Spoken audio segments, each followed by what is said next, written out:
Raj TV viewers அனைவருக்கும் வணக்கம் and welcome to our show சரித்திர நாயகன் சிவாஜி கணேசன். லாஸ்ட் எபிசோட்ல பார்த்தீங்கன்னா வெறும் கணேசனா இருந்தவருக்கு சிவாஜி கணேசன் அப்படின்ற பட்டம் எப்படி வந்துச்சு அப்படின்ற சுவாரஸ்யமான நிகழ்வை நம்ம பார்த்தோம். ஸோ தொடர்ந்து அவருடைய ஃபிலிம் கெரியரில் நடந்த நிறைய இன்ட்ரெஸ்டிங்கான விஷயங்களை பற்றி நம்ம பேச போகிறோம். ஸோ வாங்க ஷோக்குள்ளே போகலாம்.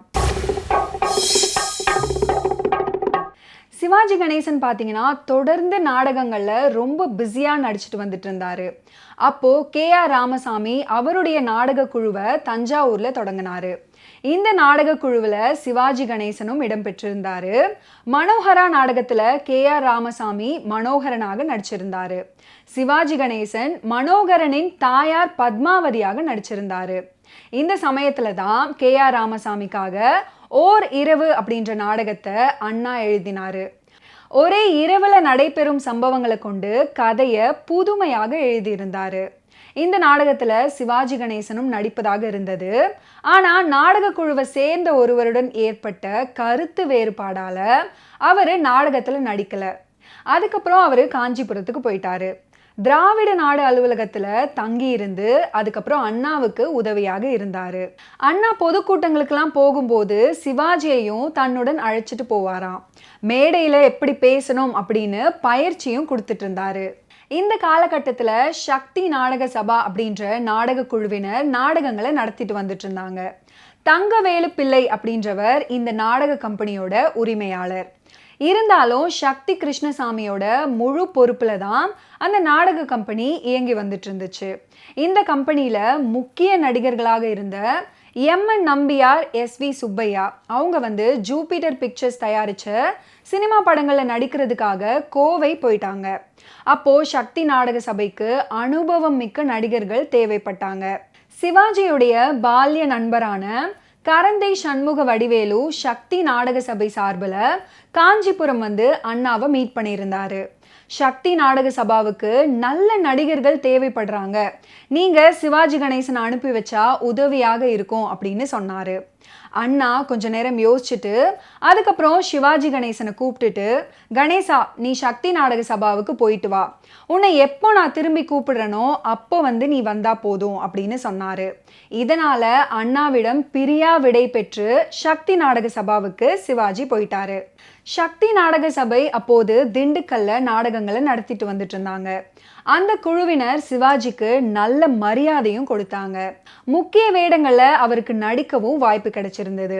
திண்டுக்கல்ல இருந்து பெங்களூர் போயிட்டு வேலூர்ல சக்தி நாடக சபா முகாமிட்டு இருந்தது.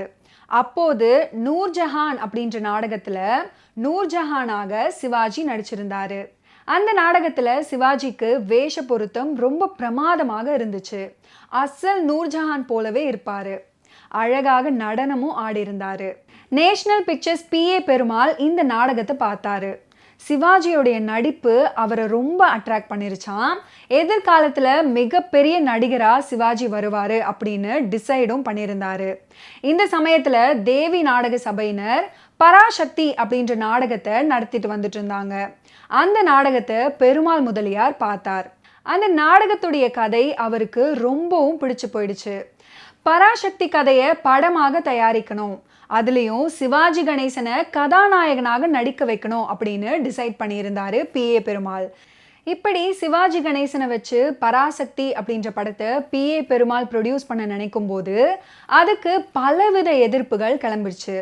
படத்துக்கு பண உதவி செய்த A.V.M. செட்டியாரும் புதுமுகத்தை வச்சு படம் எடுக்கிறத அவ்வளவாக விரும்பலை.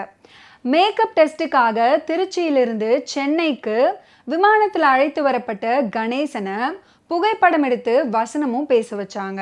திரைப்படத்தில் வரும் சக்சஸ் அப்படின்ற வசனத்தை பேசினாரு சிவாஜி கணேசன். சக்சஸ் அப்படின்னு சிவாஜி பேசின வசனம் அங்கே இருக்கிற எல்லாருக்குமே சத்தத் அப்படின்னு கேட்பதாக பலரும் குறை சொல்லினாங்க. கணேசனை புறக்கணிக்கவும் செஞ்சாங்க.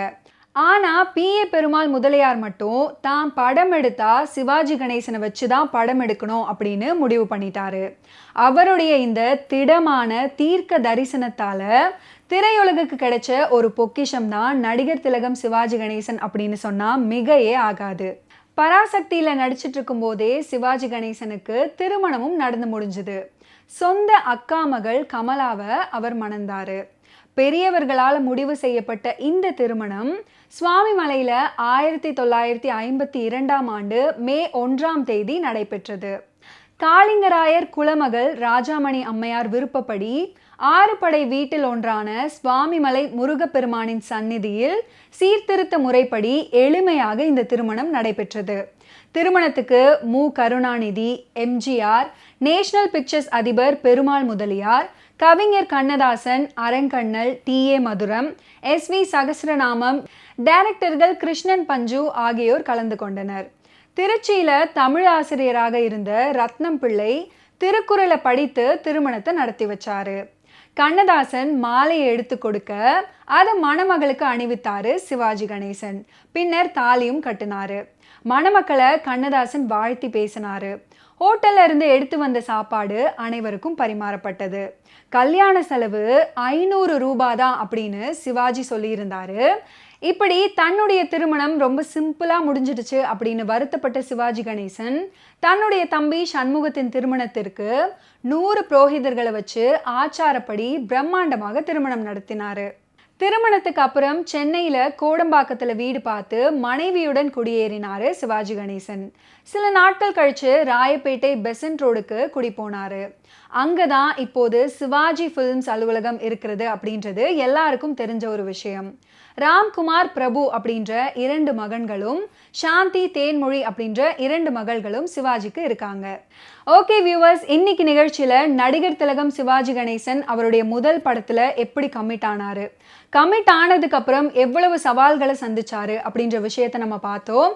அடுத்தடுத்த எபிசோட்ஸ்ல இன்னும் நிறைய இன்ட்ரெஸ்டிங்கான விஷயங்கள்லாம் உங்களுக்காக காத்துட்டு இருக்கு.